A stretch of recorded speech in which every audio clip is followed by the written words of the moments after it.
Yan, so guys, galing kami sa Amang Rodriguez pero ang daming tao eh. Kasi, alisin muna guys. Yan. So, wina-warm up ko na si Justin dahil mamaya puputulin yung titi niya. Ipapatuloy ko siya. Pero ililipat ko na lang siya sa private hospital para mabilis. Babayaran ko na lang para matuli na siya.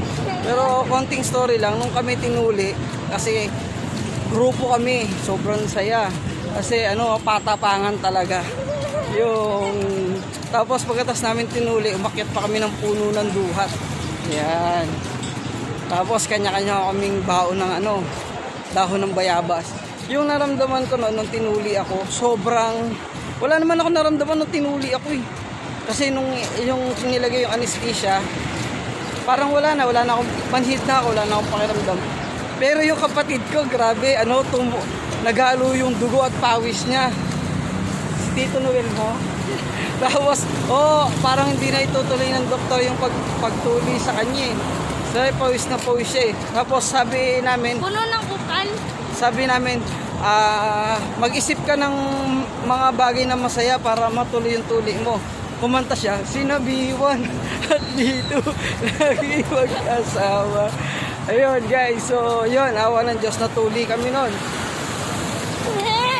Tapos lang, si Daddy may kwento daw siya sa akin. Ang tinuli daw sila lahat. Winiwigil lahat nila yung titi nila, tapos pinagtitikit, parang team Hindi. Siyempre patapangan kayo kung sino, kasi sa pagpapatuli, kunwari, binata ka na, kumbaga, parang matapang ka pag tuli ka na, tapos pwede ka na mag-asawa pag tuli ka na.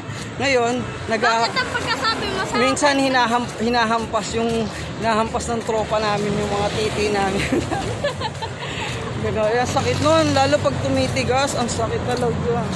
Pero pagkatapos ng proseso, nako, dapat pag natuli ang tapang mo na yan, binatang. pag natuli ako, dapat hindi mo na tumingin sa mga sexing babae. Hindi, kahit hindi ka tumingin, titigas at titigas yan pag malamig, kaya masasaktan ka talaga. So dapat pa yun. Oo. Pasuin mo ng kutsarang malamig. Hindi, ganun nga gawa namin. Tapos lalanggasin mo ng bayabas. Yun, betadine tsaka bayabas, yun talaga ang Nakita ko yung sa YouTube.